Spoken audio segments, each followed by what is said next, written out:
বলেছি। তিনি বলেছেন আমি কাবার ভিতরে ঢোকার সুযোগ পাইলাম, প্রত্যেকটা নেতাকে 2 রাকাত করে নামাজ পড়তে দেওয়া হলো। আমি 2 রাকাত সালাত আদায় করে মনে যা চেয়েছে হৃদয় উজাড় করে মালিকের কাছে কেঁদেছি, ত্রুটি যা ছিল মাপ চেয়েছি।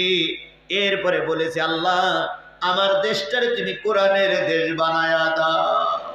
এভাবে কান্নাকাটি করে উনি বলেছেন যদি বাইরের লোকদের ক্ষতি না হতো আমি মনে হয় সারাদিন বসে বসে দাঁড়িয়ে দাঁড়িয়ে কাঁদতাম, কিন্তু আমি যদি বেশিক্ষণ কান্দি, বেশিক্ষণ সেজদা দিয়ে পড়ে থাকে আর একজন ভাইয়ের হক নষ্ট হবে, তাই তাড়াতাড়ি বেরিয়ে আসছি।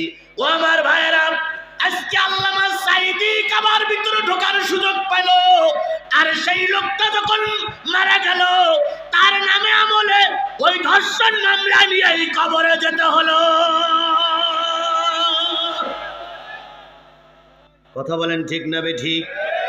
বাংলার মুসলমানেরা তার বিরুদ্ধে মামলা দিল, তার বিরুদ্ধে সাক্ষী দিল, অথচ দেশের যারা হিন্দু তারাই স্পষ্ট করে বলল বড় হুজুর কখনো ধর্ষণ করেছে এমন প্রমাণ নাই। কাবার ভিতরে ঢুকলে তার মনে শান্তি লাগতো। প্রতি সপ্তাহে কয়েকদিন ঢুকতো নেতারা? কিবার আর কিবার? সোমবার আর শুক্রবার। সোমবারের দিন কাবার দরজা এখনো খোলা হয় নাই, আল্লাহর নবী সবার আগে কাবার চত্বরে পৌঁছায় গেলেন। এখনো চাবিওয়ালা আসেনি, তার আগেই নবী পৌঁছায় গেলেন।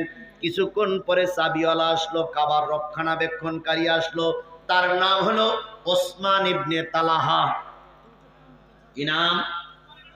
ওসমান ইবনে তালহা। উনি চাবি ঘুরাইতে ঘুরাইতে আসলেন, নবীর সামনে এসে দাঁড়ালেন।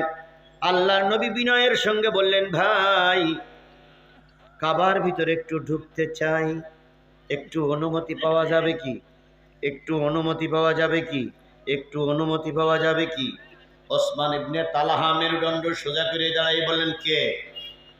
আব্দুল্লাহর বেটা মোহাম্মদ, তুমি অপবিত্র।